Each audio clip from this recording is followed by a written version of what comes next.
Yesterday we discussed about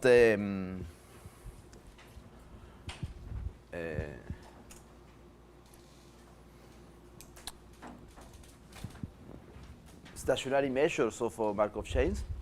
So what I want to do today is to prove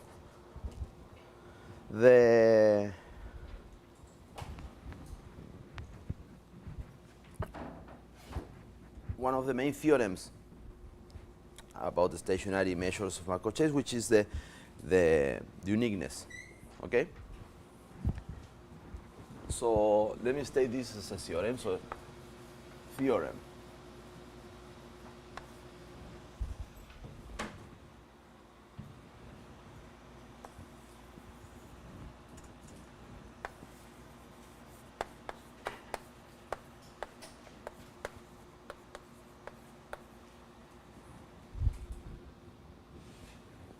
Actually, this theorem is not about the Markov chain itself, as it's only about its transition matrix. So this is stated for the transition matrix, okay? So let's be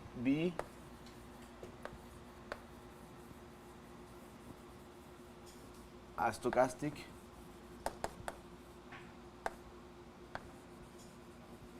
matrix on a finite. So this is the first assumption we are going to make, state space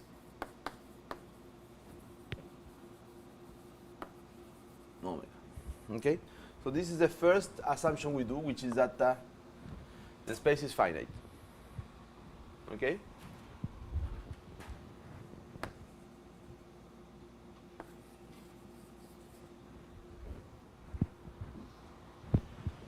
So if P is irreducible,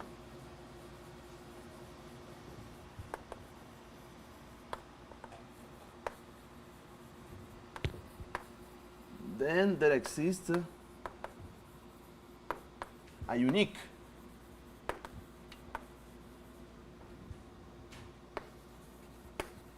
stationary probability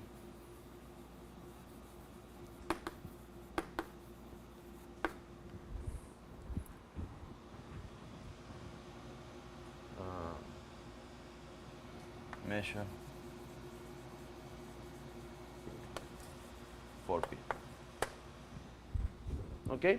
So this is a theorem. So there are various proofs of this theorem.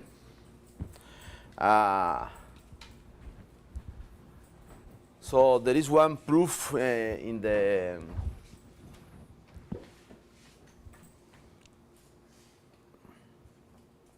references. So in the references there are various proofs. Okay?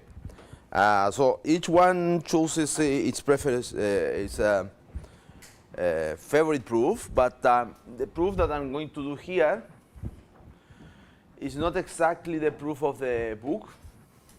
Okay? So because I'm going to take my chances to introduce various important concepts along the proof of this theorem. Okay? And so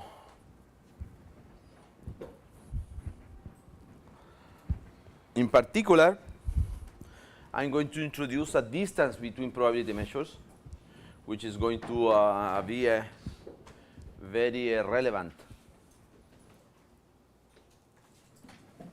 in what follows. Okay? So let's start with the proof.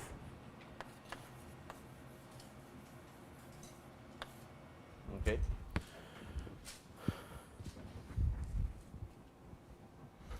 So the first thing that we are going to do is that we are going to observe that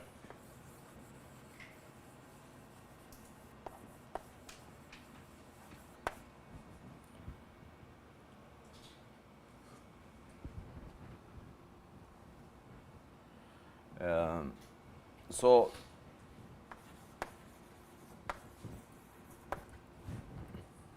I'm going to define a set which I'm going to denote by m plus 1. So you already know what does it mean when I do a complicated symbol for something, no? It's because this something I'm not going to use it too much. Okay. So of omega. So this is the set of functions mu from omega to what? Omega to 0, 1, such that the sum is equal to 1. So this is the set of probability measures in omega. So this is a set.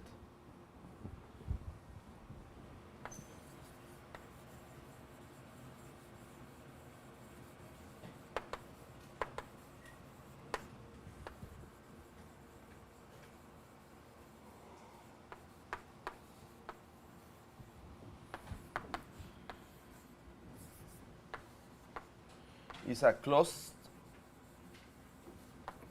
so it's contained on a Banach space. This is what I wanted to say. So it's a closed subset of L1 of omega. Okay? So remember that in L1, the norm is the L1 norm. So it's the sum of the absolute values of the function. Okay, so in particular, you see the L1 norm of a probability measure is 1, right? And this is a closed subset. Okay, so if it is a closed subset, it means that one can try to use Banach's fixed point theorem to prove to find solutions of the equation mu p equals mu, right? So this is a fixed point equation. Therefore, if we can show something about this function of p, for example, if it's a contraction, then the Banach's fixed point theorem tells us that this guy here has a unique fixed point. Okay, so the idea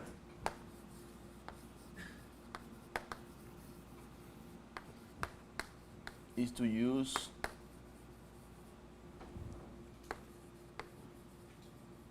a version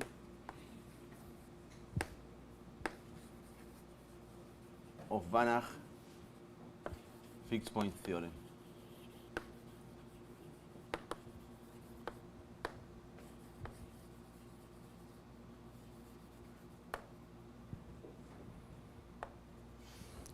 So the version that I'm going to use, okay, is the following proposition. So first a definition.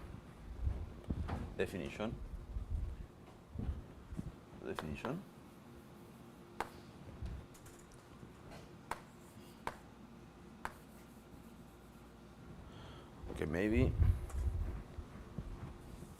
let's do the definition very carefully. So let E norm be a Banach space.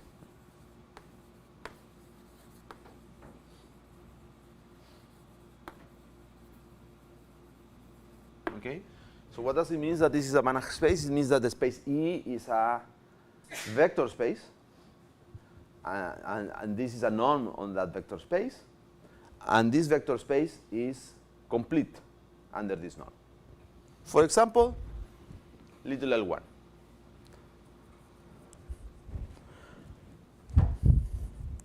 So up to here, at least in all these definitions I'm doing here, we are not yet using the fact that omega is finite.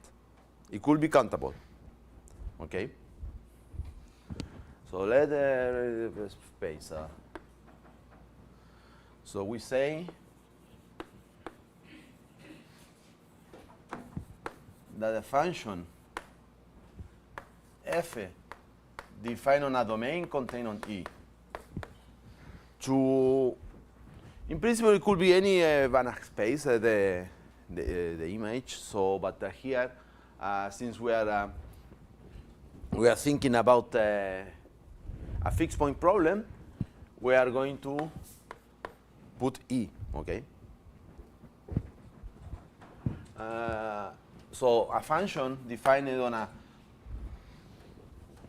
maybe the domain of the function is smaller, but yeah, it could be. And I'm doing that because here we have a domain, right?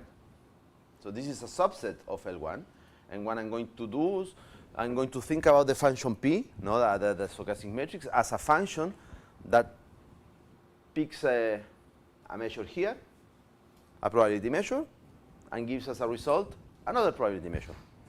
So that function P, no, the stochastic matrix as a linear function, is a function of this type. So this function here is Lipschitz, is a, let's say, K.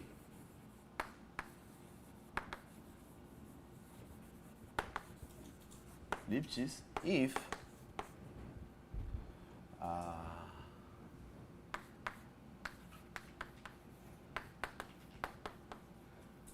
the norm of the images of 2 points can be bounded by the norm of the difference between the points.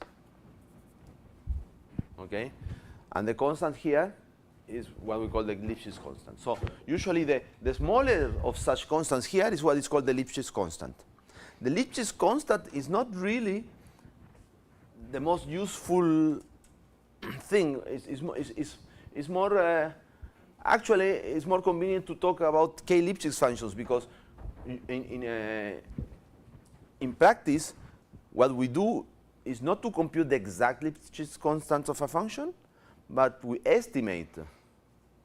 We give an upper bound for the Lipschitz constant. Okay, that's why talking about K Lipschitz is better than talking about Lipschitz constants. So this is a K Lipschitz function. For example, we know now for real valued functions that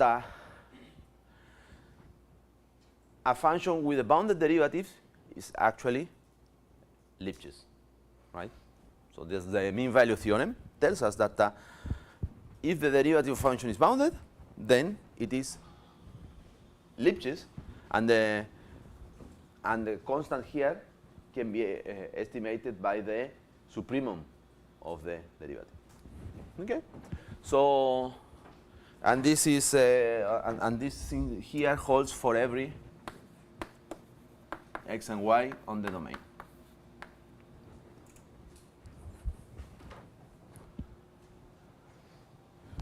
So there is a theorem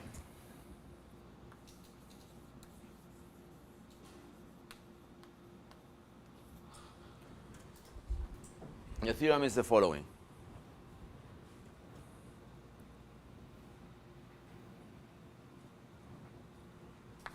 So let F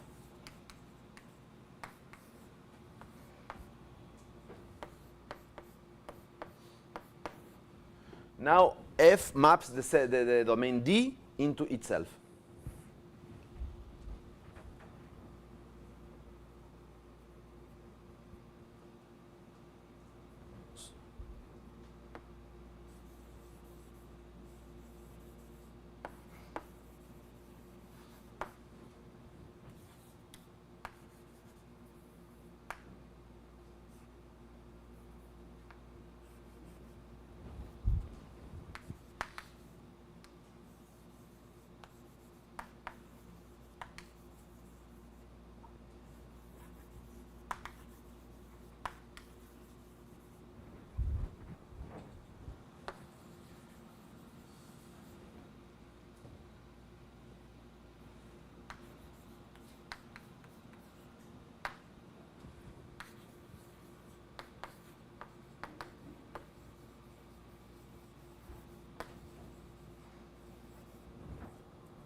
Okay, so question, who actually knows this version of the Van Ax fixed point theorem?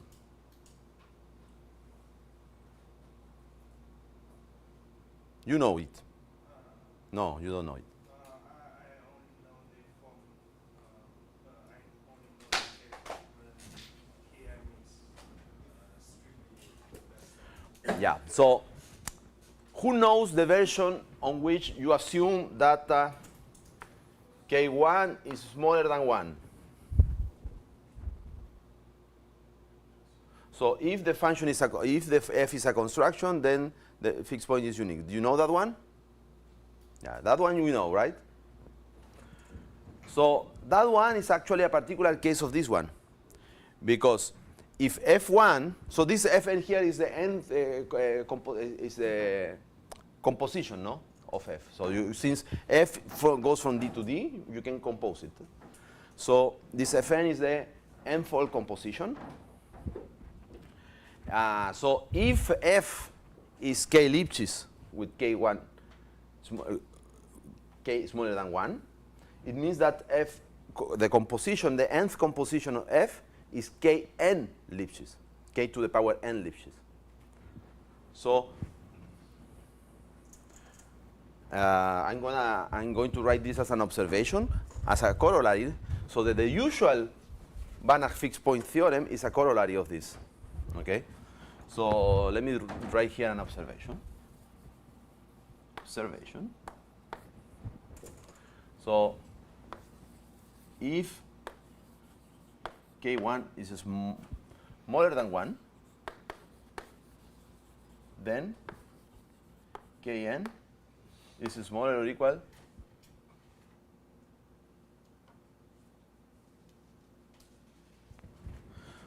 in fact, this is not true.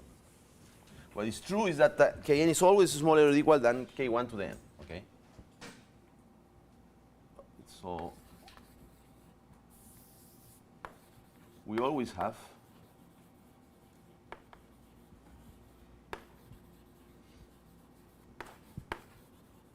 that kn is less or equal than k1 to the power n. Okay? Therefore,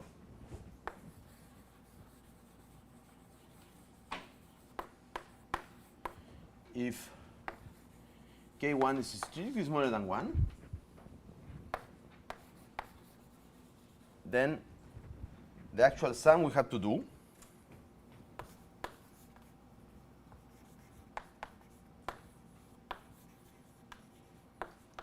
so this sum is smaller or equal than the sum of k1 to the power n, which is equal to 1 over 1 minus k1, which is strictly smaller than plus infinity. Okay? In particular,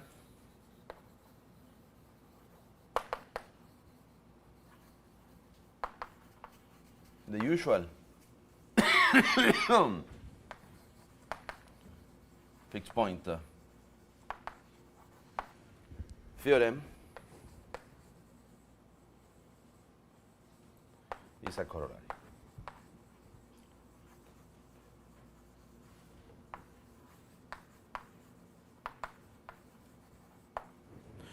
So do you remember the proof of the Van Ax fixed point theorem? This is a very important proof. Okay, so I'm going to recall you here very quickly the proof of the usual. So you have a, so what we do is that, okay, so we take a point x0 on D, okay, then we define xn by induction, so it's f xn minus 1, right? And then we see that the norm of xn minus xn minus 1, so this is equal to the norm of f xn minus 1. Maybe I put a plus 1 here, so the formula It's a little bit more pleasant. And now, because of the ellipsis condition, this is smaller or equal than k times xn minus xn minus 1. Okay? So by induction, xn plus 1 minus xn is less or equal to k to the power n x1 minus x0. Right? Then, what it means this is that x0 plus the sum from n equals 0 to infinity of xn plus 1 minus xn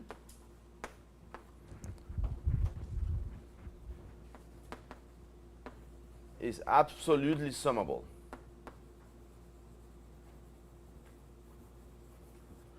So this is called the M-Weierstrass criterion, right?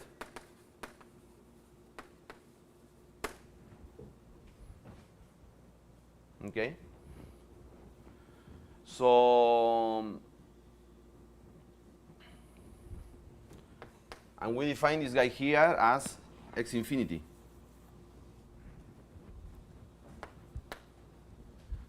And then we can see that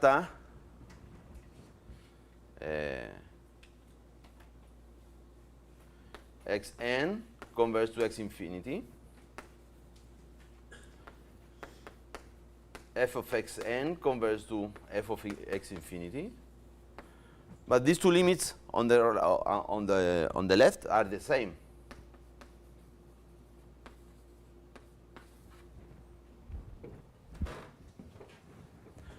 So that shows that there exists a fixed point. The fixed point is unique because of the construction again, because if you have two of them, you apply the function f, they remain the same, but the norm is smaller now. So they had to be the same point. Okay? So this is very quickly speaking the proof of the usual Banach fixed point theorem.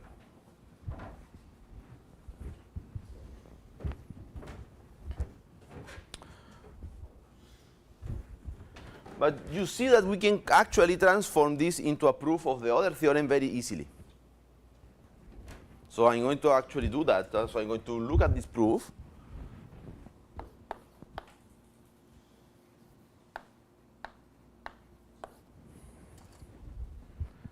And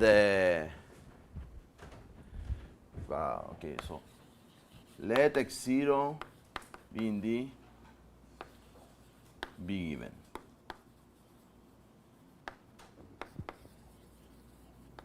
Define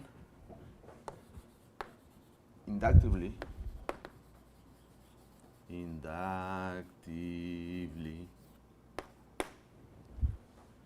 xn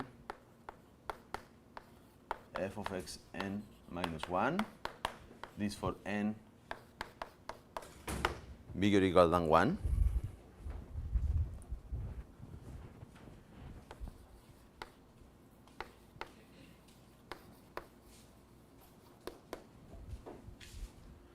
So what we have is the following. Xn plus 1 minus xn, it's equal to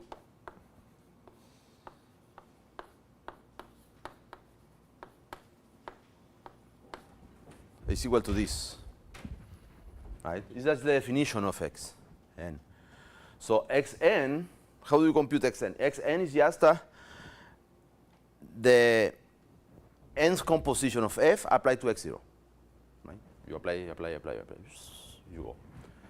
Okay, so why am I showing you this, all of this? Because the Banach fixed point theorem is one of the most important theorems in math for many reasons.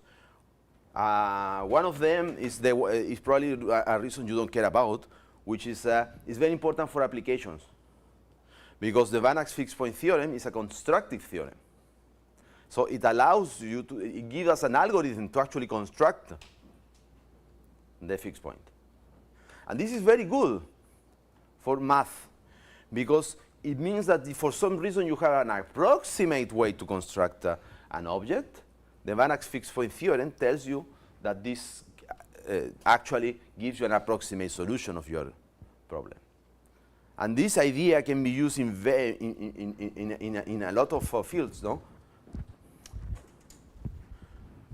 Qual é o nome do teorema mesmo? Ponto fixo de Banach. Banach se escreve como? Está ali escrito, Banach.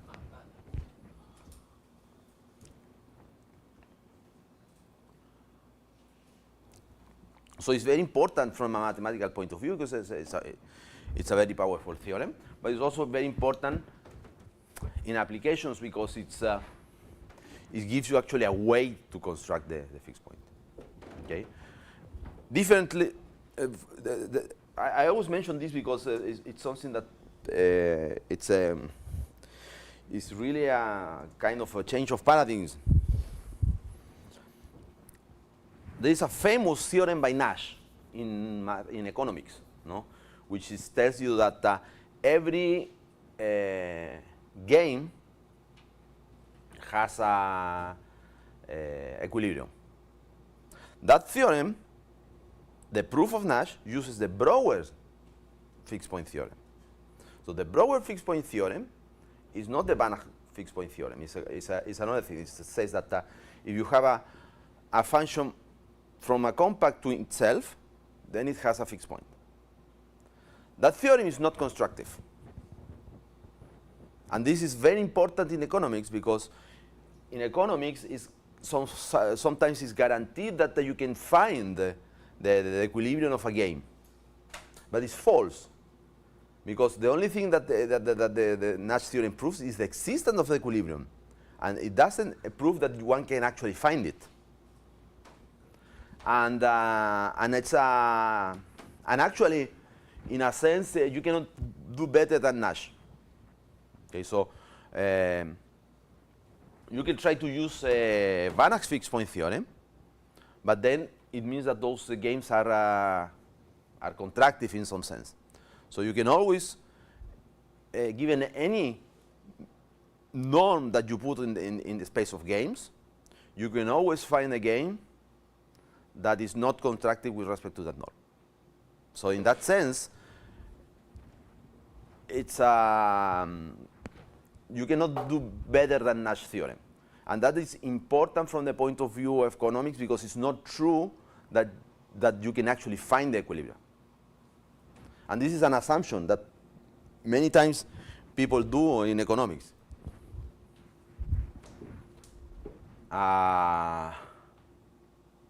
Okay, so if you look very carefully about the proof that we did here, we don't really need the first guy to be a contraction. We only need the last guys to be a contraction. We need f to the n to be a contraction, basically. So this is what you can observe from here.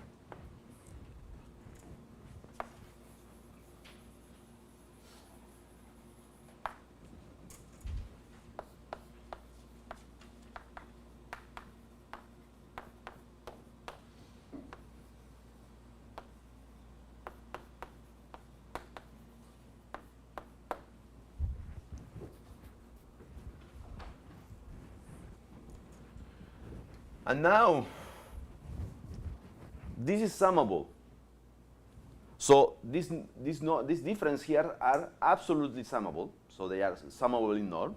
And the M Weierstrass criterion says that a series which is actually absolutely summable is also summable. Okay? So it means that you can actually sum this series and get a number. So by the M Weierstrass criterion,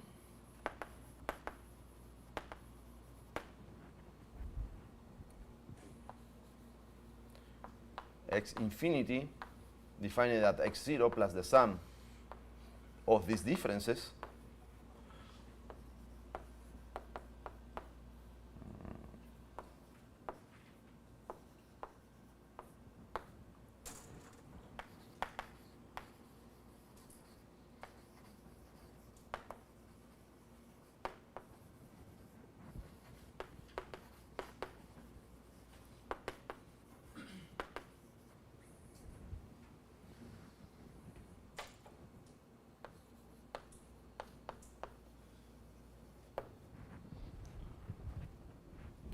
Okay, so now I can erase the proof.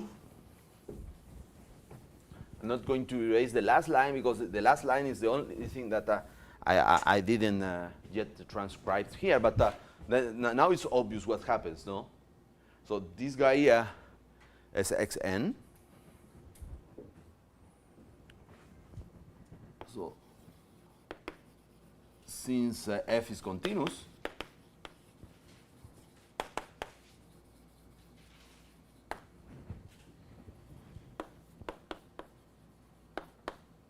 f of xn converges to f of x infinity, but f of xn is actually equal to xn plus 1.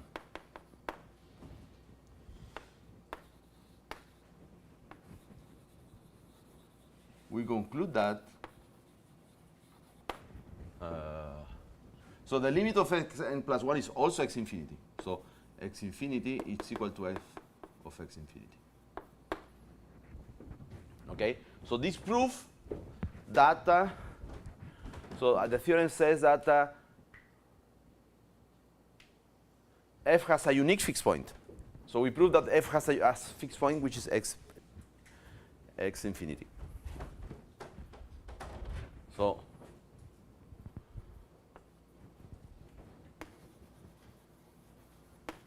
and existence follows. It is here that we use the fact that the domain D is closed, okay? Because we know that these iterates xn are on D. They converge to x infinity, but if the domain is not closed, x infinity might not be in the domain. So that's where the point at which we use that the domain is closed. So now, if y is another fixed point,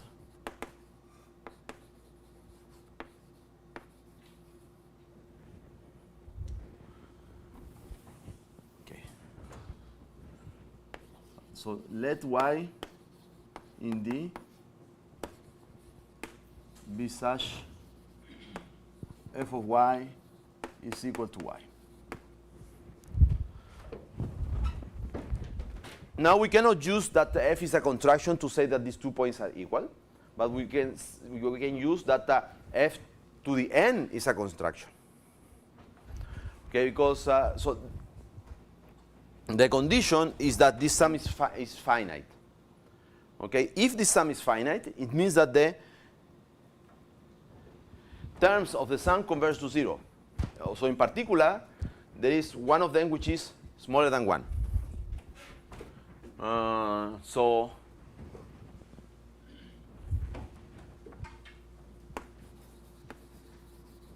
take n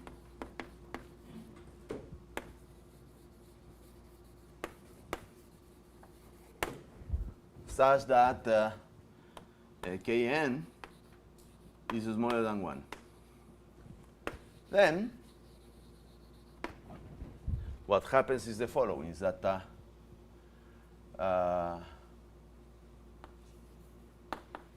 the norm of y minus x infinity is equal to the norm of fn y minus fn x infinity, right?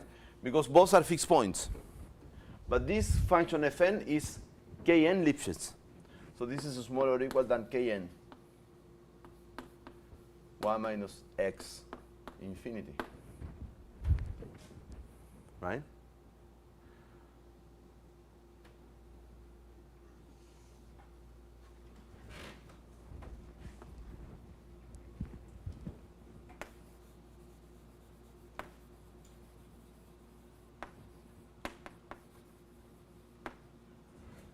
Okay, so from this we deduce that y is equal to x infinity. Okay, so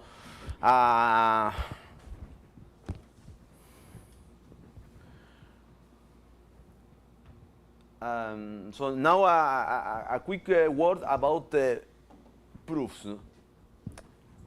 So this proof here looks like a proof by contradiction, right? But it's not a proof by contradiction, okay? This is something that my students are forbidden to do, proofs by contradiction, okay? Because there is a confusion in the literature usually between proving the, how is called this thing? So, contrapositive, the counterpositive of a sentence, and doing a proof by contradiction. It's not the same thing. Okay, so if I want to prove that A implies B, this is equivalent to prove that not B implies not A. A proof by contradiction is assume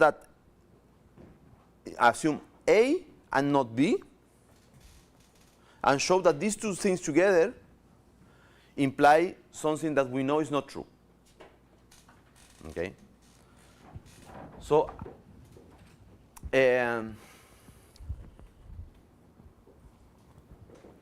well, I think you are old enough to already know that Santa Claus does not exist, right? So a proof by contradiction is assume two things and then prove that Santa Claus does not exist. Okay, so it's a proof. It's a type of proof that does not tell you anything about the inner structure of the objects that you are studying. Okay, so it's not the same thing. So you always have to avoid to use proofs that doesn't tell you anything about your problem, right? Because when you force yourself to do proof that tells you something about your problem, maybe you discover something new about your problem. And this is how actually research works. Research is not about give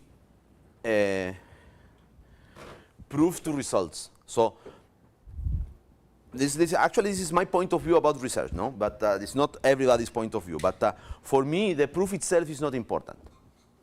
Okay, so it's a mean to a goal.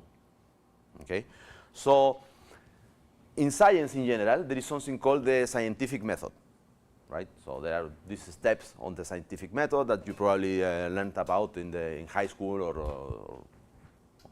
or maybe somewhere else.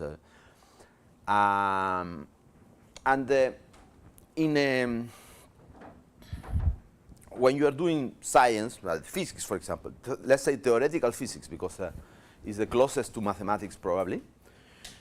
Okay, so you propose a law of the physical world. Okay, so you are allowed to do that without an experiment, but the law that you are proposing has to be possible to verify experimentally. Okay. Whatever you propose has to come with a way to check experimentally if what you are proposing is true or not. Okay, so whatever you propose, quantum Arrhenius law, whatever does it mean?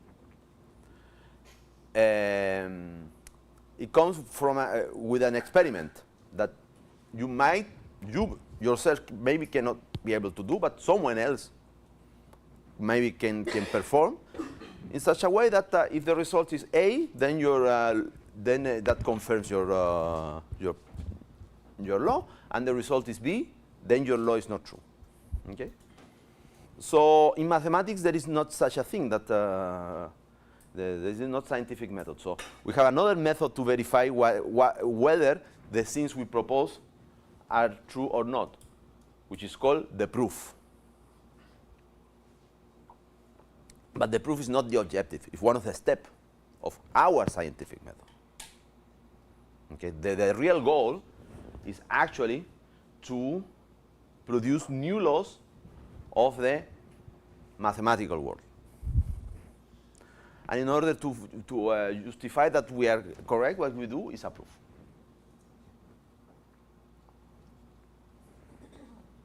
So yes.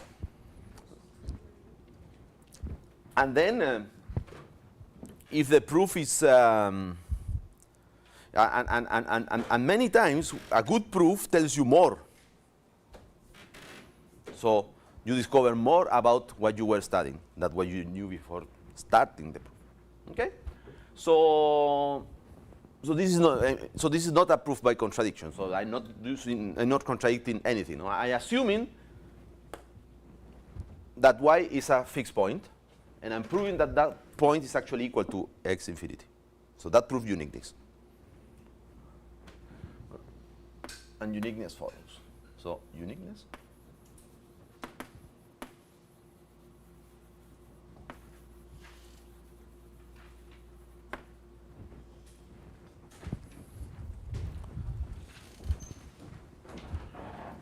Okay, so we have this Banach fixed point theorem. Okay, so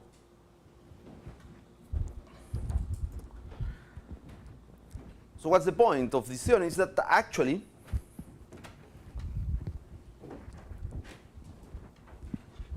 what happens is that in general P is not a contraction. You have a stochastic matrix, it's not always a contraction. But what is true is that you can always take powers of P and you can find a contraction at some bigger n. And this is how we are going to use this generalized Banach theorem to prove the existence and uniqueness of the stationary probability measures. Okay? So, and in doing the proof, we will see that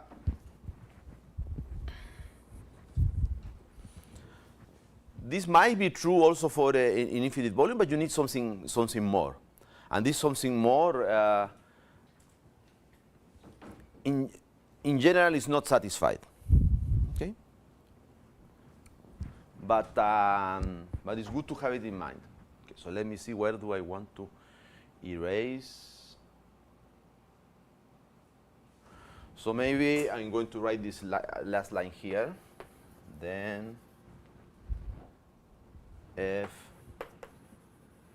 has a unique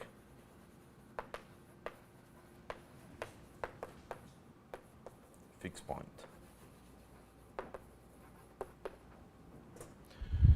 So now I'm going to erase this part here.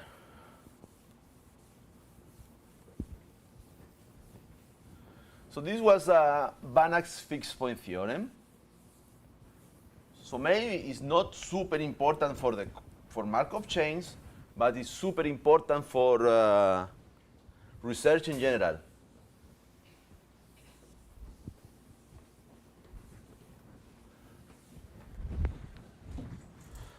So so now let's go to the proof of that theorem. Okay.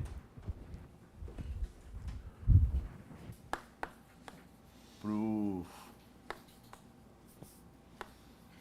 of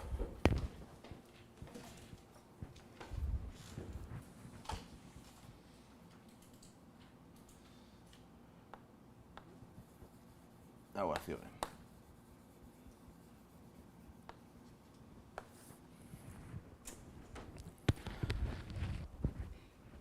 So yesterday we discussed about this thing about the Frobenius number, right? So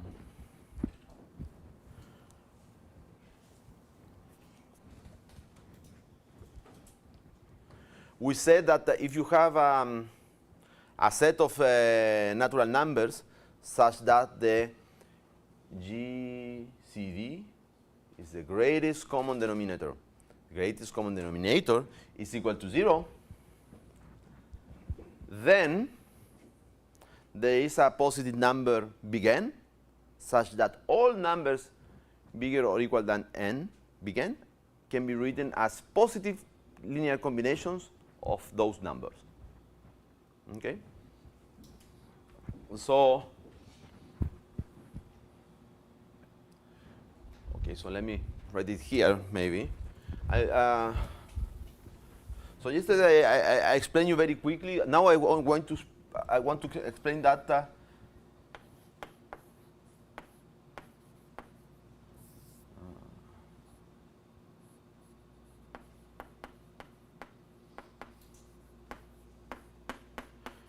With a little bit more of detail. Okay. So we have these numbers here, and the greatest common denominator is equal to 1. So what I'm saying is that for every n bigger or equal than big N of those numbers, which is this big N is the Frobenius number.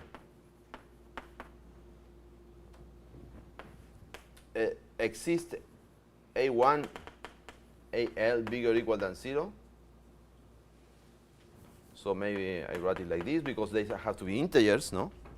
Non-negative integers, such that n is equal to A1 N1 plus AL NL. Okay? So how do we prove this proposition here? Okay? So the first thing that you see is that for n L equals 2, there is a formula for n. Is n1 minus 1 times nl minus 1. Okay?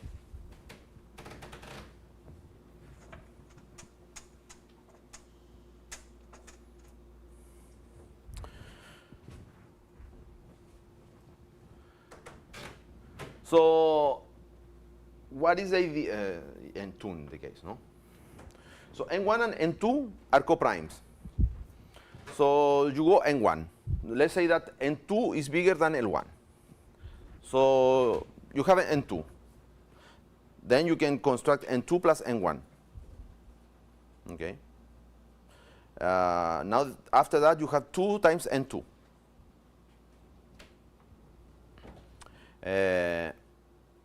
Then you have n2. Yes. What is that n in the for every n is greater or equal to Big N of n1 nl. This is called the Frobenius number. So there exists this number. okay. So this is the definition of this number here. Okay, so here before this there exists a number n function of this guy such that blah blah blah blah blah. So if you want, there is a line here that says there exists n equals to n nl such that. So for L equals 2, this is the answer, and you can check. It's not very difficult, but what you can do is the following. So here you have the multiples of n2. n2 is the bigger. So n1 is here. Now you add n1 until you get to this interval. So maybe here, 2 and 1. Now you add n1 again until you get here, right? So what happens is all these appearances here of multiples of n1 are different modulo n2. And if you count them, when you arrive here to let's say n1 and 2, there are many of them. There are at least n2 of them. So in this list here, among the multiples of n1, there is always one modulo k equal to k modulo n2. And that one is the one that you can use to continue this here. So this argument here shows that the Frobenius number is actually bigger or equal than n1 times n2. If you do this counting argument correctly, you will discover that you don't need to go to n1 and 2 here. You need to go only to n1 minus 1 times n2. And then you will discover that a little below here, the last guy that can be written like that is this one here. Okay, so it's this exact number is not very important. You can see from this picture a sort of pigeonhole argument that tells you that at least this Frobenius number is at most n1 and 2. From this construction, you can proceed by induction. If you have three numbers,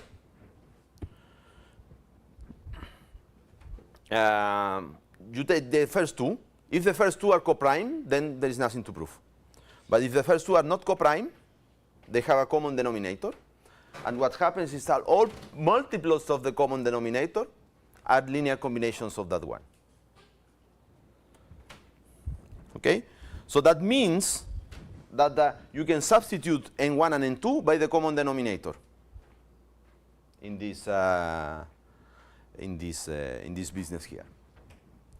Then, now you have 2 again, and this 2 has to be coprime because that's the hypothesis. And by induction, you can go on like this. Okay? So you can pass by induction from 2 to 3, from 3 to 4, etc. Okay, so the Frobenius number is well defined. And from this property, no, what do we know? Since P is irreducible,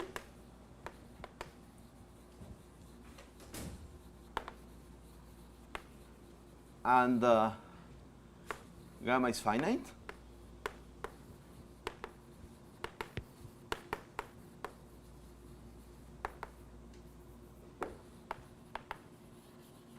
there exist there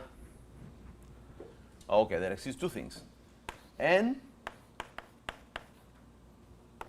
bigger than n and epsilon bigger than 0, such that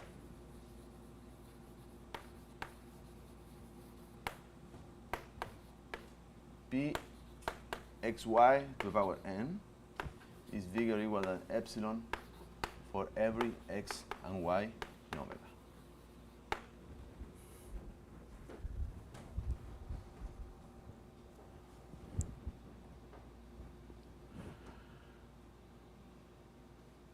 Okay, so all the entries of the stochastic matrix P to the power n, remember that if P is a stochastic matrix, then P to the n is also a stochastic matrix. Okay, you can prove that with a little bit of linear algebra, or you can just think about Markov chain. So if in a Markov chain, you look the position of the Markov chain each n steps, is also a Markov chain. Right? And the transition matrix for that is P to the n. So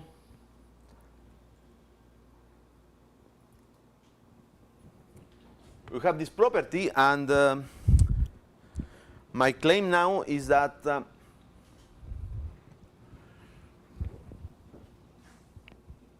these imply Lifches. Okay. Now let mu and nu be probability measures in omega. Okay?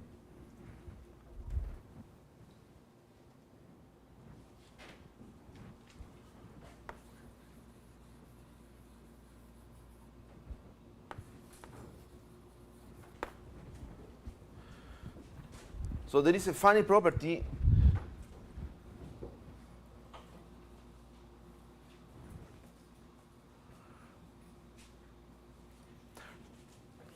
about the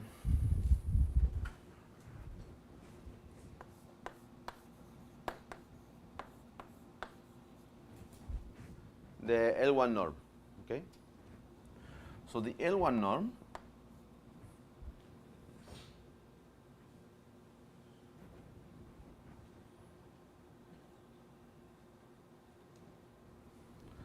is actually equal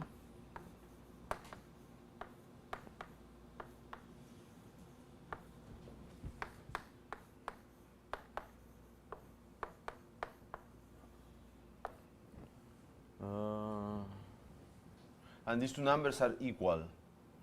So it's equal to this, and it's also equal to this.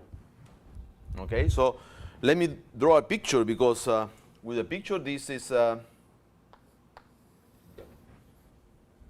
so let us imagine that the measure mu is this, and then measure nu is this. Okay? So here below we have omega, here we have mu, and we have nu. And we want to compute the L1 norm of the difference. So the L1 norm of the difference is actually this integral here.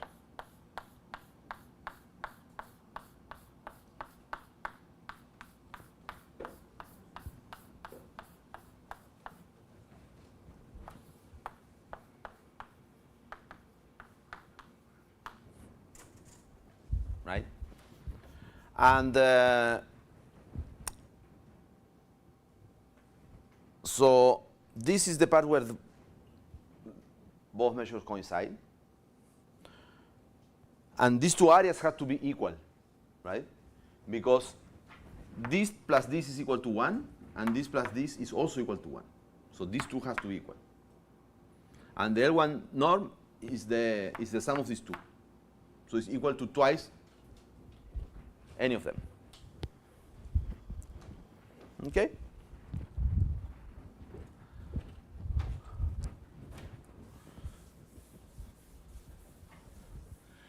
So this is what is called a proof by a picture. Okay?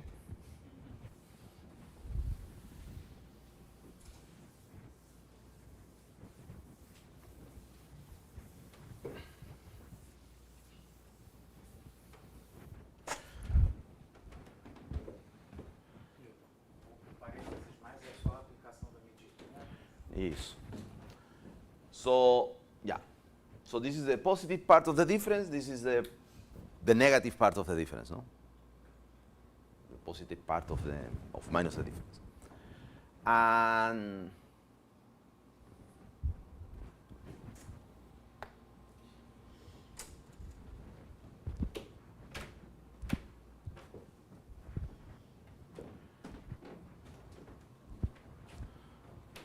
let me write it here as well.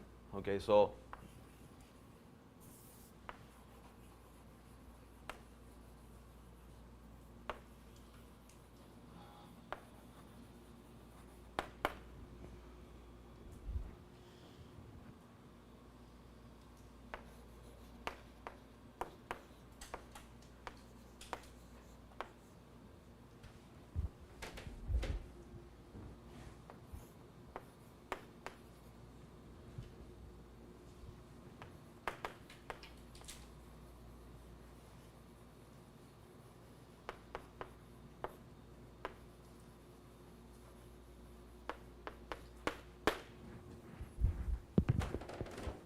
this guy is also a stochastic matrix. P minus epsilon, this one here is the matrix with all entries equal to 1. Since the entries of P are all bigger than epsilon, the entries of this matrix above here are all non-negative. But this matrix lost the stochastic property of all the rows having sum equal to 1, because this matrix here, the sum is always equal to, okay, so there is a dimension here, no? So let's put, let's write D, where D is equal to the cardinality of the set omega, okay? So what we lost here was d times epsilon. Here we are taking, on each row, the sum is going down by epsilon times d. Therefore, if we divide by 1 minus epsilon times d, we get again an stochastic matrix because we are renormalizing the rows to be probability measures one more time. Huh? It's P to the n here. Yes, thank you.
Okay, so we have that, right?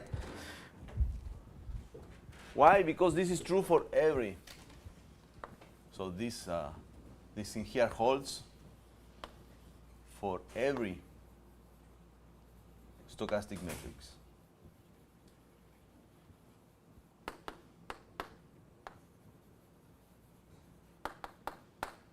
It's actually equal to 1, right? So maybe I put equal because it's equal. So what I'm saying is that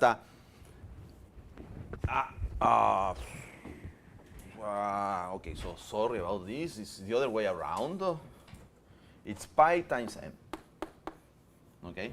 So if you take any probability measure and you multiply from the right by the n stochastic matrix n, what we get is a probability measure, right? This is true because the rows of the matrix all add up to 1, right? So it's exactly what it means to be an stochastic matrix. It's equivalent, okay? So a matrix is an stochastic matrix if and only if, when you multiply from the left by a probability vector, what you get is a probability vector. It's actually an if and only if thing. So this thing here holds for every stochastic matrix.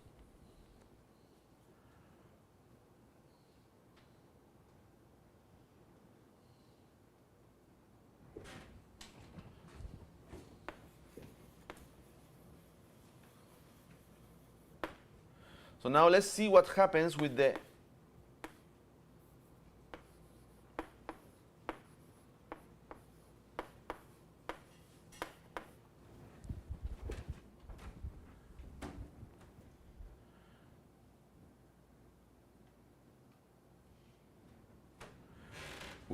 L1 norm of this thing here.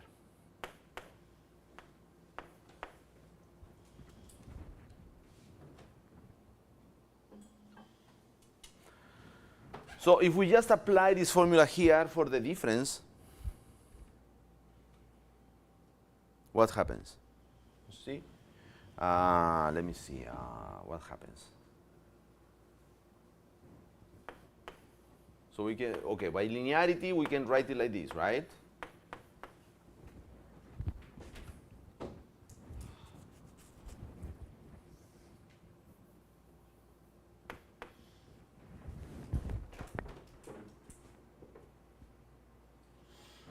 And now this is equal to the following thing. So it's equal to the L1 norm of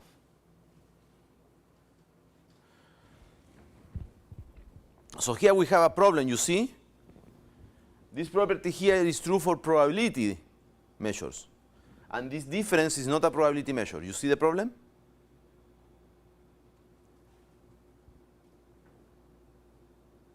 Right? So we need to do some pre-processing of this. Okay? So we're going to erase. Okay?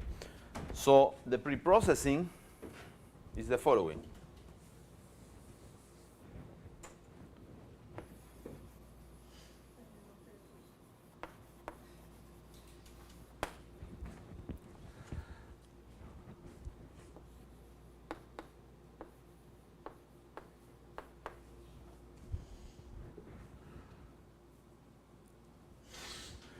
So remember that this difference here, so this is it is a measure, okay, because the entries are positive, but it's not a probability measure because it's not normalized.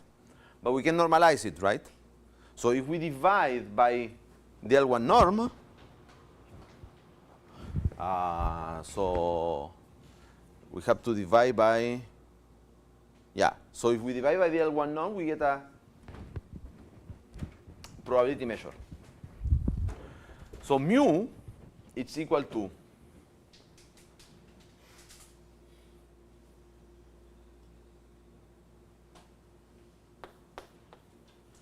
mu minus nu 1 mu plus divided by mu minus nu 1. Okay? So this symbol here is the minimum between mu and nu. Okay? So let's go to the picture. So the measure mu is the sum of this part here, right, which is the common part to the two measures, plus this sector here. So this common part is the minimum between mu and nu, and what you have to add is the positive part of the difference.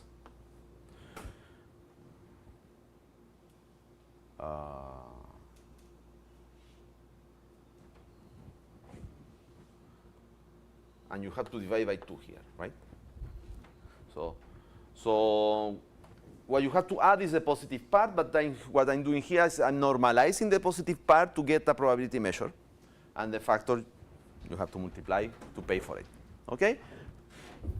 And nu is also the same thing, no? Is the minimum between the two times the prefactor, and now the other positive part.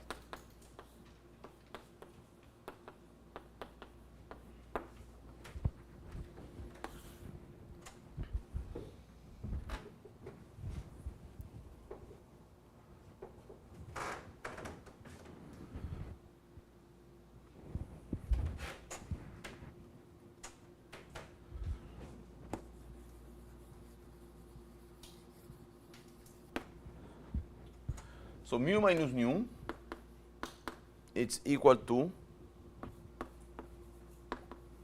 mu minus nu 1 divided by 2, these two guys. So I'm going to call it mu tilde and nu tilde. So this guy here is going to be equal to mu tilde, and this guy here is going to be equal to nu tilde. Okay?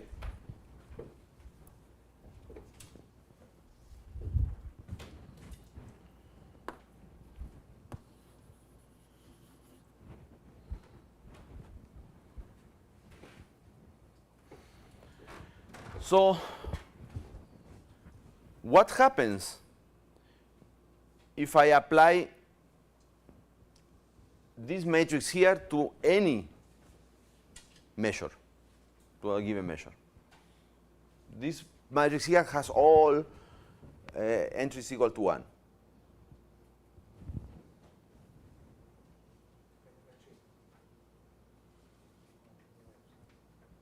What happens? So So maybe I'm going to put a point here because I'm making a pause. So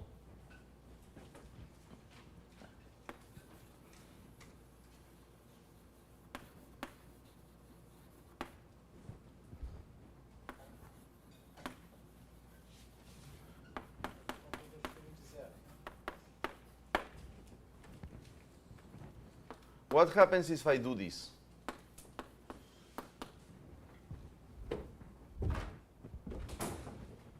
So if I multiply a probability vector by the matrix that has ones everywhere.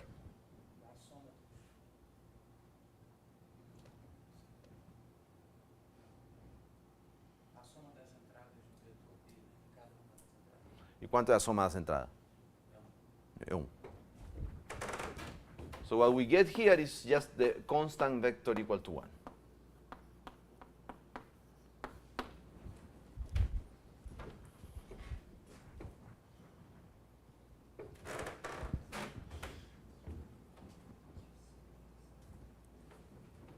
Now we are almost ready to, well, not to prove everything, but to prove one part of the thing. Let me see, where do I? Okay, let me erase here.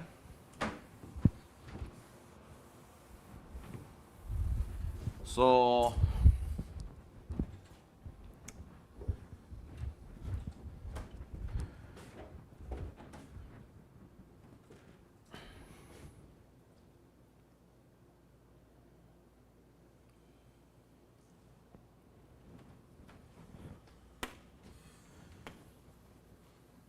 another thing that I want to observe is that Pn it's equal to 1 minus epsilon d times m plus epsilon 1. Okay? Now we can compute the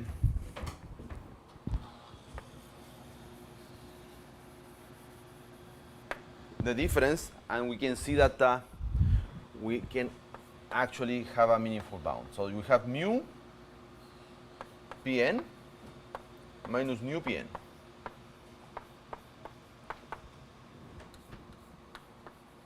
So by linearity is Pn applied to the difference. Now the difference, we wrote it there, no, as something, no? Mu minus nu 1 divided by 2, nu tilde minus nu tilde, Pn.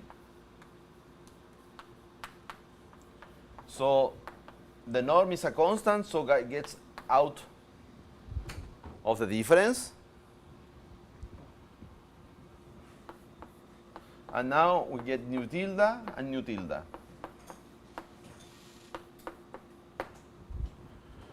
So now we replace Pn by the expression I wrote down there. Remember that mu tilde and nu tilde are probability vectors.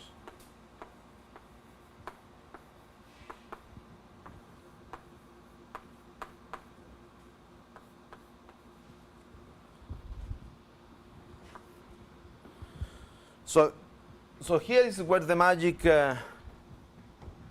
happens. This one is 0. Because when you multiply the matrix 1 times mu tilde, you get 1. When you multiply the matrix 1 by nu tilde, you also get 1. So the difference is 0. So this vector here is a vector such that the sums of the entries is equal to 0. So we just said that when you apply a vector to this matrix of ones here, what you get here is the sum of the entries. So you get 0. So here, this part here gets 0. So this is actually equal to 1. And I forget the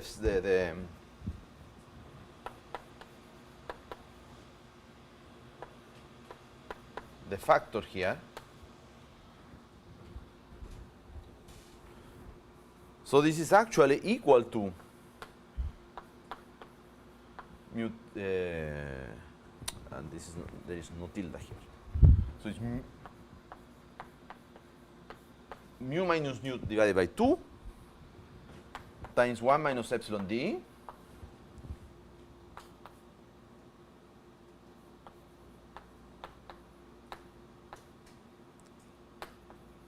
L1 norm of this.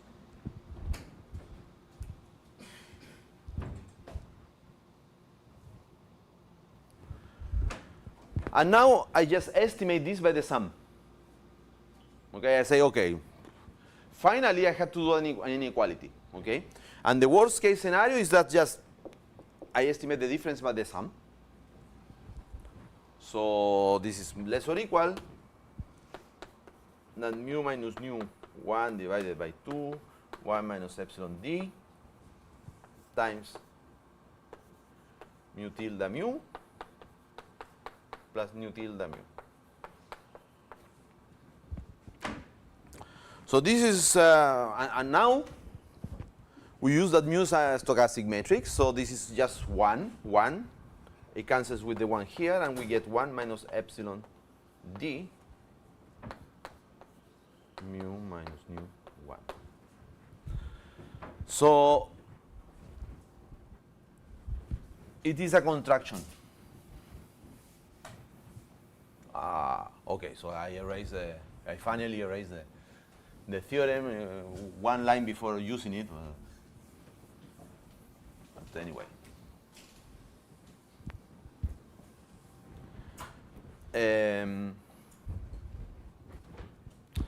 So p to the n is a construction. Therefore, p to the n is 1 minus epsilon d Lipschitz.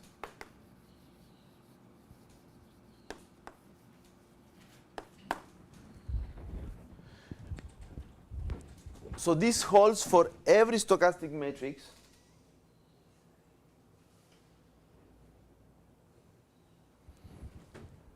so in particular it also holds for P.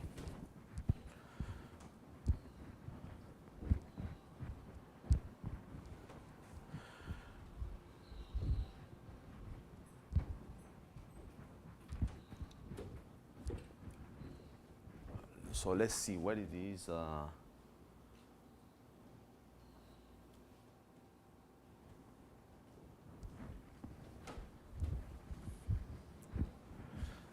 Okay, so let's do a let's do a computation here for the moment.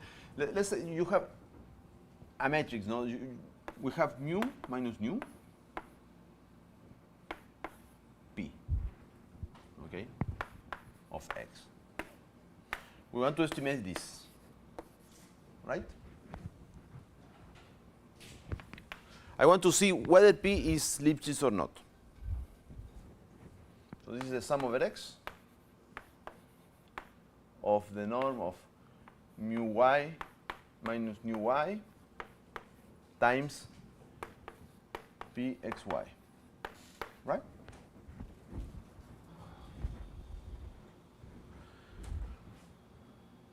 So I want to have something which is, so I want the L1 norm. No, I want to prove that this is Lipschitz and L1.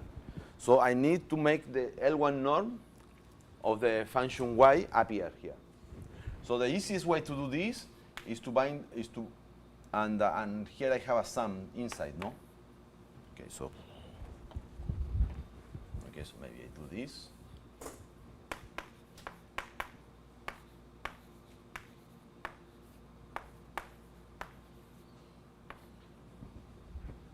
So I need to make appear the L1 norm of the difference. So the easiest way to do this is to take out P of the sum here. How can I take P out of the sum there? Just to take the sup. So the max, it doesn't matter. Well, let's put sup. So it's the supremum over y of pxy mu, yeah, and here you have the L1 norm of mu and nu.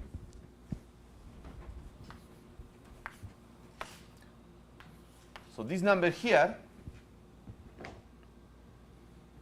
is the Lipschitz constant. Okay, so it's a norm on the space of matrices, but so a quick way to estimate this number here is that, okay, let's estimate it here by 1. Okay, so all the entries of P are bigger, smaller than 1. So the supremum is smaller than 1, and then you have the sum. So this is smaller or equal than D times mu minus mu. Okay? And this computation is true for every matrix. Let's put in terms of Q here, Q. Okay? Because this computation here is true for every stochastic matrix. So every stochastic matrix is Lipschitz with constant D. So now, so observe that every stochastic matrix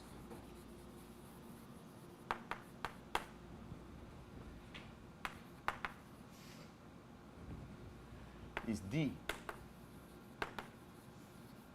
Lipschitz, Lip.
So when you do a composition between functions, now you do a composition between different functions. What happens with the Lipschitz constant is that they multiply. Okay, the Lipschitz constant of f composed with g is smaller or equal than the product of the Lipschitz constants. Right? This is what we used before, no? But we were using that for f composed with f, but it's also true for f composed with g.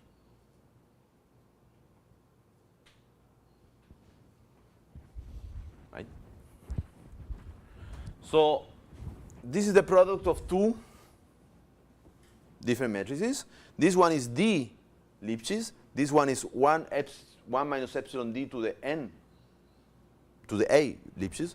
So it means that Pn, right, is 1 minus epsilon d to the a times d Lipschitz.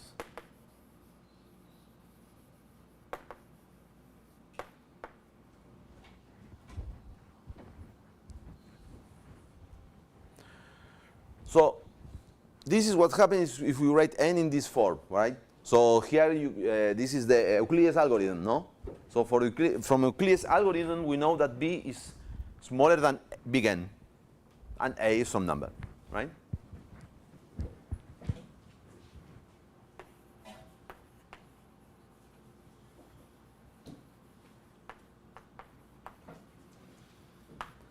And finally,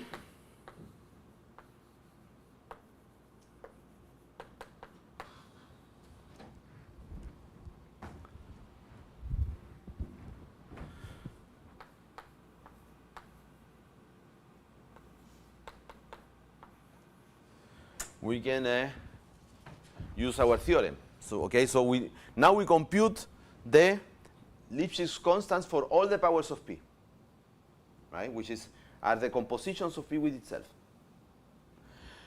And now we have to add all these Lipschitz constants. So what happens is that in this sequence of matrices, this is the Lipschitz constant. This one is the Lipschitz constant exactly n times. Okay? Strictly speaking, it's n minus 1 times, because if b is equal to 0, we don't need the d. But that will make the sum more difficult to write, no? So it's equal to this.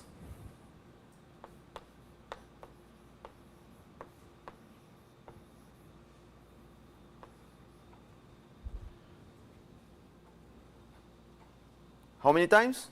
N times. And this is finite.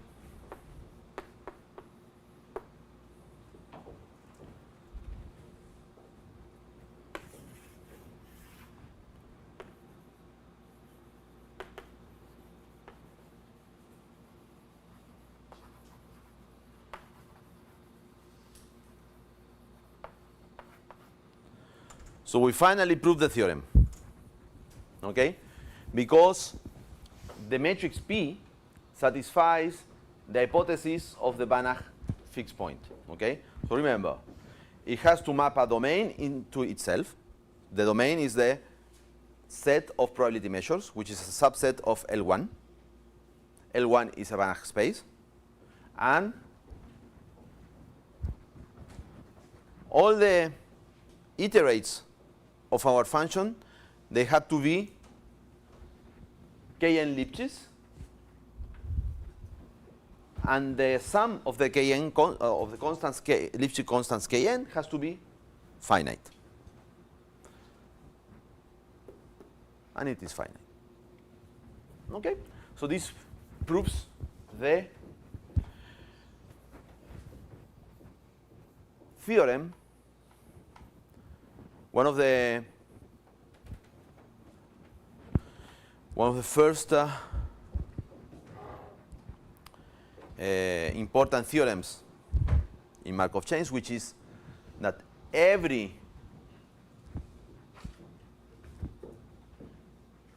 irreducible, I made a small mistake in the statement, no? I forgot to put a periodic.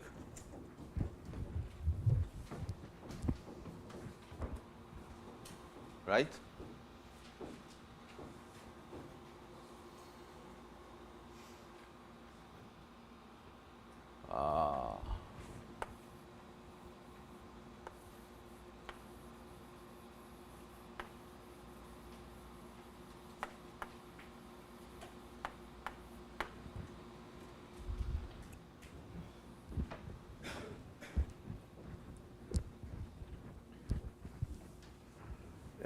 Because I used the Frobenius number, no?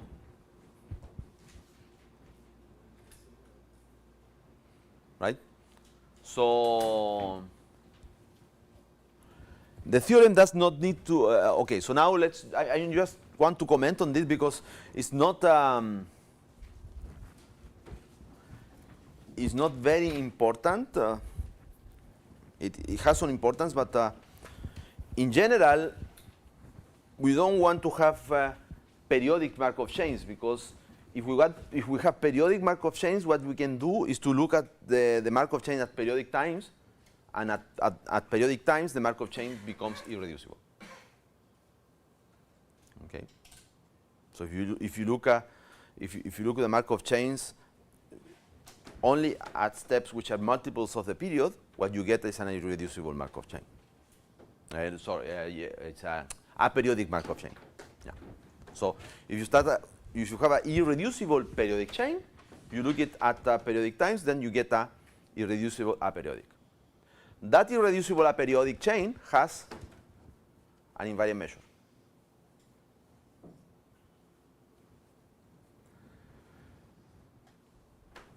And it's unique. And if the chain is periodic, it means that you can divide your set into a number of classes, which is the period, in such a way that you go from one to the other, no? This is what what we did with the circle. We had these two triangles, and you always went from one triangle to the other. So this theorem actually tells you that on each one of the triangles, you have a unique invariant measure.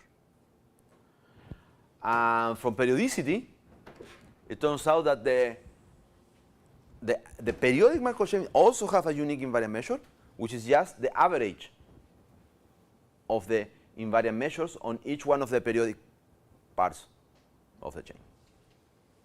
Okay? So, okay, let me write an observation maybe.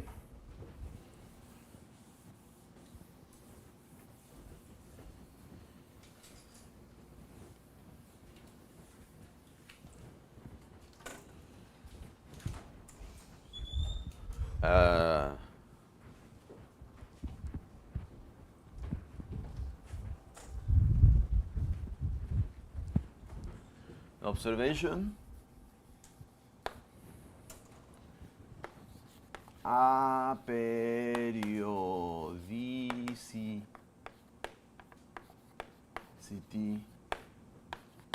is not needed.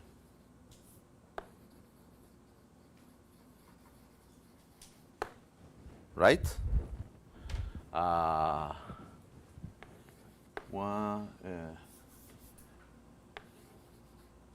It is enough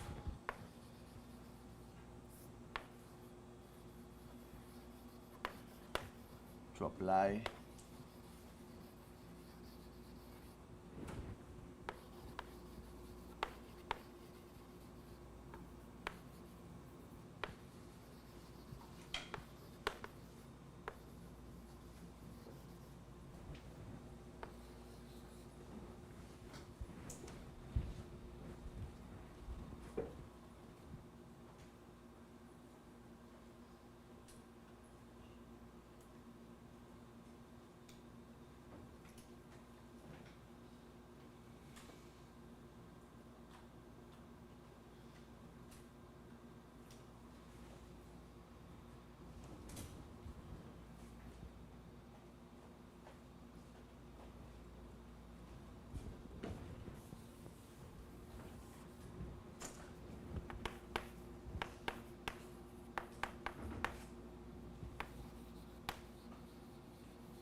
I'm not going to talk about this because it's not very interesting.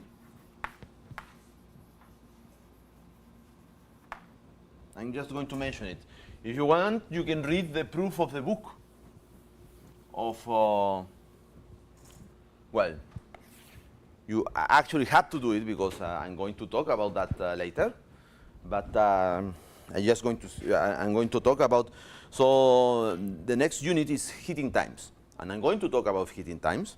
I'm going to state a formula for the invariant measure in terms of heating times. And that formula is the one that is used in the book to prove existence and uniqueness. But I'm not to go that line. I'm going to use this path to prove for the existence and uniqueness. So I'm going to skip that part. But you have to read about it anyway, no? So what I wanted to say now is that there is a corollary. This is why the Banach fixed point is important. One of the reasons why it's important is that the Banach, as I was telling you, the Banach fixed point theorem tells you about the speed of convergence. No?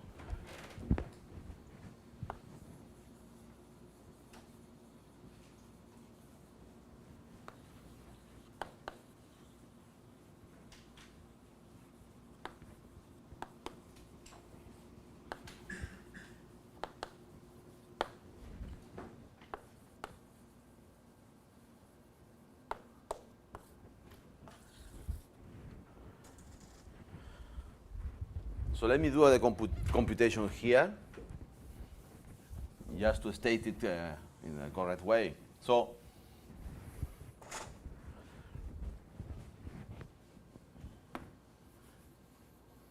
x infinity is x0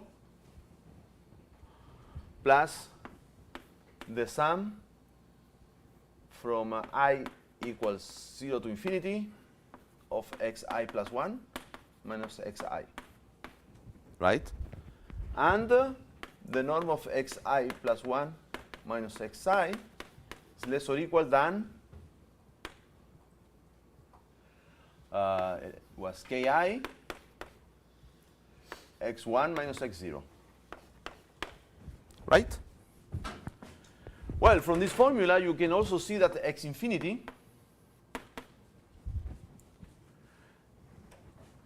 is xn plus the sum from I equals to n to infinity of xi plus 1 minus xi.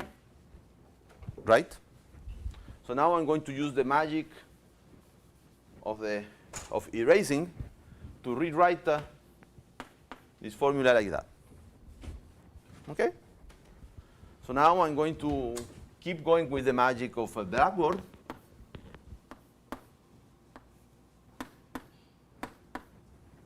And we have that. And this is less or equal than x1 minus x0 times the sum from I equals to n to infinity of ki. So this is an explicit estimate on the speed of convergence in the Banach fixed point theorem. So the corollary is x infinity minus xn is less or equal than x1 minus x0, the sum from I equals to n to infinity of ki.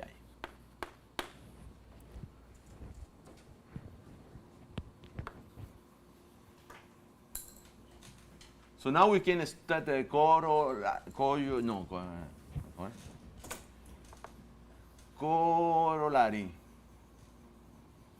A corollary of this, and this corollary has a name. Sometimes it's called the fundamental theorem of Markov chains. Okay.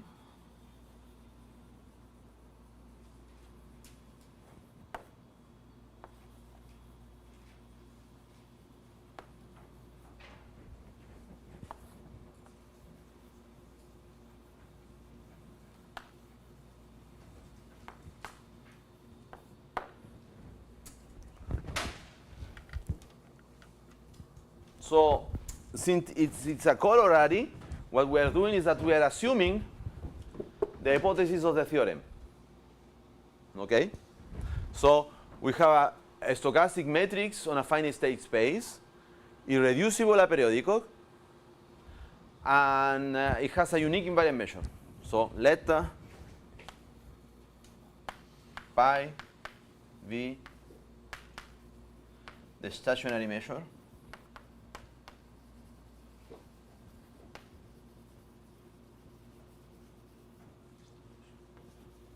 of P.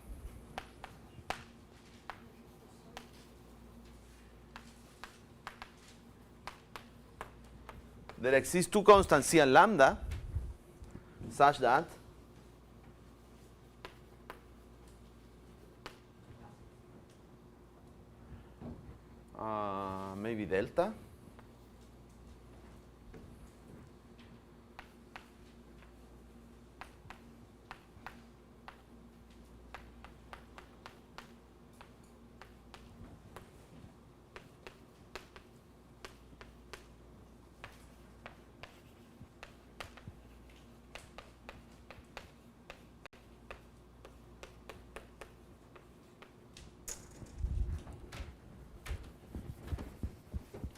So this is just a corollary, okay? Because in this estimate here, the convergence is exponentially fast. Okay? You can have fun computing C and delta in terms of epsilon, D, and N. It doesn't really matter. The important part is that the convergence is exponentially fast.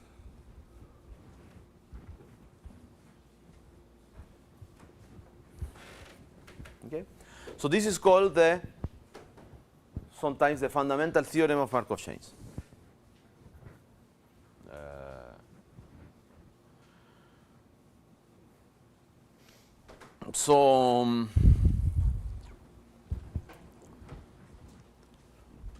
During the course, I will try to explain you why this theorem is wrong. Okay? Because as I was telling you before, okay, theorems are not wrong, no, in principle. Theorems are theorems. This is a theorem because the proof is on the blackboard, okay? So it's a theorem. But as I was telling you, theorems actually give you intuition about the object you are studying, okay? So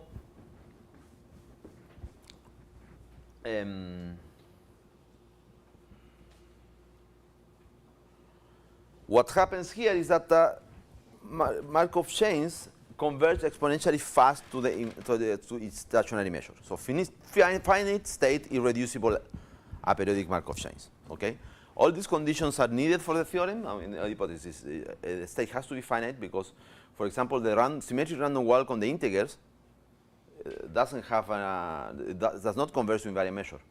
Okay, we know that the random walk, when you rescale the random walk, converges to the Gaussian random distribution. It's just the central limit theorem.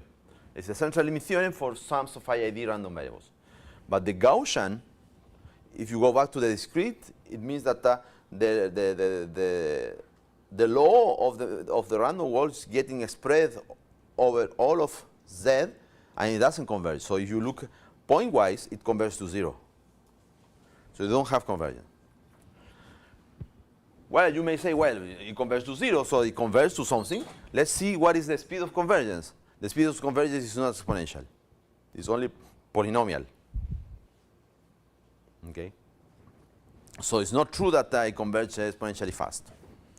So it's converged like square root of t. 1 over square root of t. So the convergence is very slow. So this theorem really needs finite state. It needs irreducibility, because if the chain is not irreducible, depending on, so it's like, it's as if we were two chains. Then it would converge to something in one part of the space and to something different in the other part of the space. So the limit changes depending on where you started with. Notice that this theorem is uniform in mu also. It's uniform in the initial condition. Okay? And you need a periodicity, because if your chain is periodic, it cannot converge because it oscillates between two states. Like we see in the case of the hexagon, that the law was oscillating between for a very large time. It was oscillating between being uniform on the triangle like this, on the triangle like this. So all the hypotheses are needed. And then the theorem is true. The delta here is well understood. Okay? So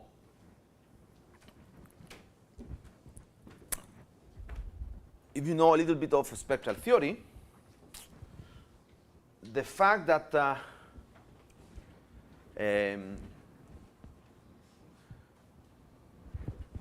you have only one invariant measure tells you that the eigenspace of 1 has dimension 1, exactly 1. So the number 1 is an eigenvalue of the of the chain, and has multiplicity 1. And so this is a consequence of the irreducibility, the multiplicity 1.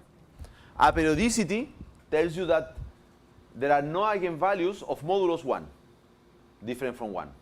That it could be. And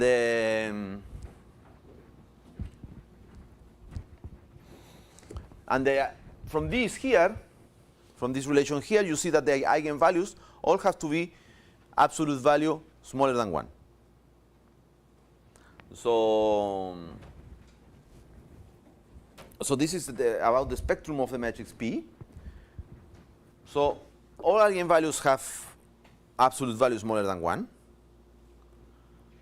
1 is the only one with absolute value equal to 1. All the other ones are absolute value smaller than 1. And this number here, delta, is the gap. Let's call it the gap of the matrix P. And the gap is actually the distance between 1 and the largest absolute value of the other eigenvalues. Okay? So this number here, delta, is well understood. It's just the gap of the chain. The problem is the constant C. Okay? So what is this theorem telling us about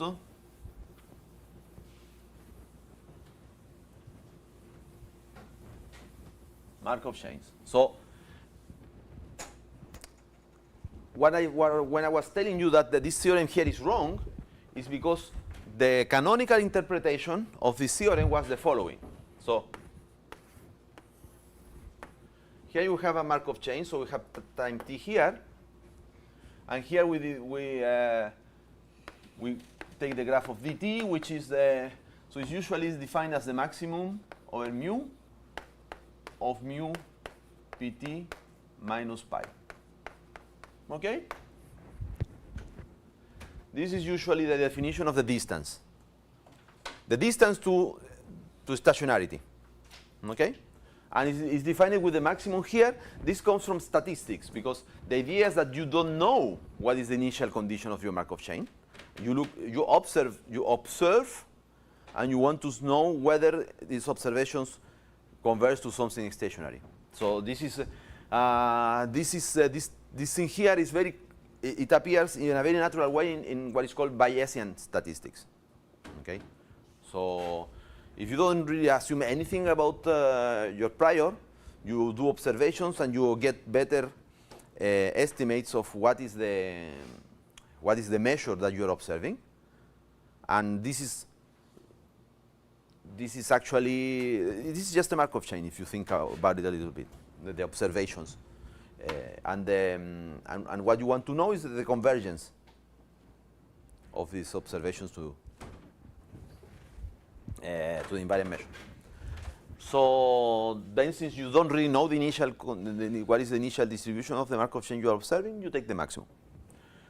So this theorem T here tells us that this is smaller or equal than this function here. No? This function here is C 1 minus delta t.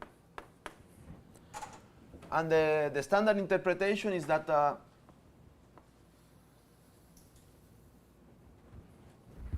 this was the graph of the distant t. Okay?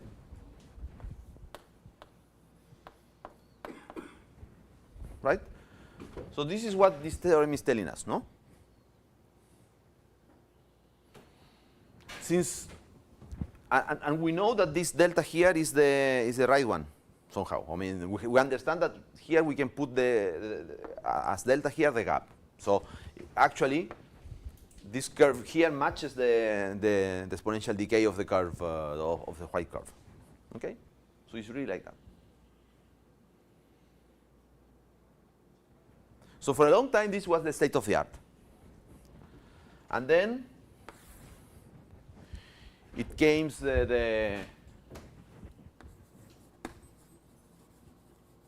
Aldous Diaconis.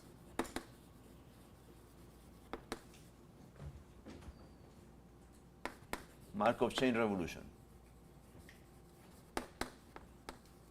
Okay, so by the late 90s, beginning of the 90s, so like 40 years ago, maybe 35 years ago, David Aldous and Percy Diaconis, they discovered that for many chains, which are very relevant to applications because they appear very naturally in computer algorithms, in computational algorithms, the actual graph is like this. So first, the constant C is huge. So I'm going to graph it. I want to do it like this. Okay. So the constant C is huge. Notice that this number here is always smaller or equal than 2. Right? Because 2 is the diameter of the set of probability measures with respect to the L1 norm. Because if you put a delta on one point and delta on another point, the L1 distance is exactly equal to 2, and this is the maximum possible. So here, this curve starts at 2, at most at 2. And then the curve is like this.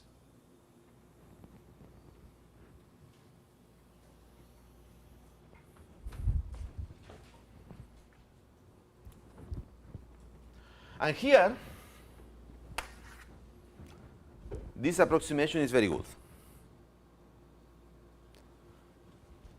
But as you can see, this sector, which is even outside of the drawing that I'm doing, is not the interesting part of the graph. No? So Markov chains, actually, they converge in a sort of abrupt way to the stationary measure. Okay? So this thing appeared because so Percy Diaconis, he's a probabilist, but he worked probably most of his career in a statistics department. So people from statistics came with questions, and so you maybe know the story about that. No, at the end of the 70s, beginning of the 80s, start what people call the MCMC revolution. So this is kind of part of this is the mathematical part of the MCMC revolution. So the MCMC revolution is that they discovered that the Markov chain Monte Carlo was a very powerful algorithm. So in modern, so now, so that was at the end of the, more or less at the late 70s, beginning of the 80s. So if you remember, so I think last year, no, they gave the Nobel Prize in Physics to the guys who invented machine learning algorithm. So machine learning algorithms is just MCMC. Of course, MCMC was also invented by the physicists in the 50s. Okay, but then in the 80s they discovered that MCMC was very powerful. So they start to try to analyze and understand what is the speed of convergence of MCMC. So then they went to mathematicians, no? So Diaconis started to analyze this, let's say the simplest parts, the bits of the MCMC, of Markov chain Monte Carlo algorithms, the most basic ones, and he with Aldous, they discovered that the speed of convergence is like this for the simplest cases. And they could prove it in a mathematically rigorous way. And they discovered that the fundamental theorem of Markov chains, which people thought that was the relevant theorem for convergence of Markov chains, was completely wrong, for applications, because in applications it is like this. And this is a very dangerous curve, no? Because it tells you that you have to stop here your algorithm. Because if you go further than this, you are wasting computer power. But if you start a little bit before, then your algorithm also doesn't work because it's not yet it didn't yet converge. So it's a very subtle question, and nowadays, with all these machine learning algorithms, the situation is even worse, because it's this type of things. It happens on all scales.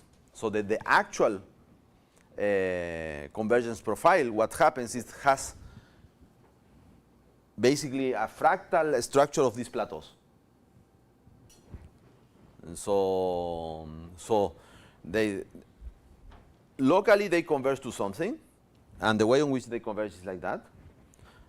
And this local, then there is a bigger scale on which also converge to something different, and the convergence is also like that, and so on and so forth. So there is a sort of fractal structure of these types of convergence. So the actual question about convergence is extremely complicated, and the try to predict how much time all these algorithms will take to actually converge to whatever solution you are looking for is basically impossible, unless you do something clever. Okay, so the whole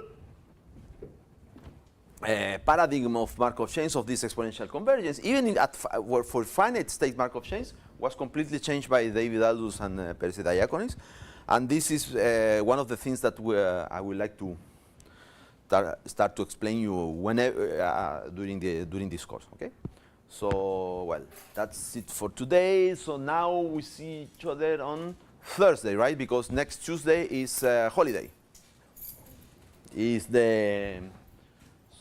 What it is? It's the day of the. You know what it is? It's the foundation of Rio de Janeiro. No, It's the saint of Rio de Janeiro. Saint. Yeah. Rio de Janeiro was founded on March 1st. Yeah, I never understood why March 1st is not is not a holiday and today is a holiday. Yeah, it's always crazy. Yeah. So well, anyway, so next Tuesday, no lecture. See you on Thursday.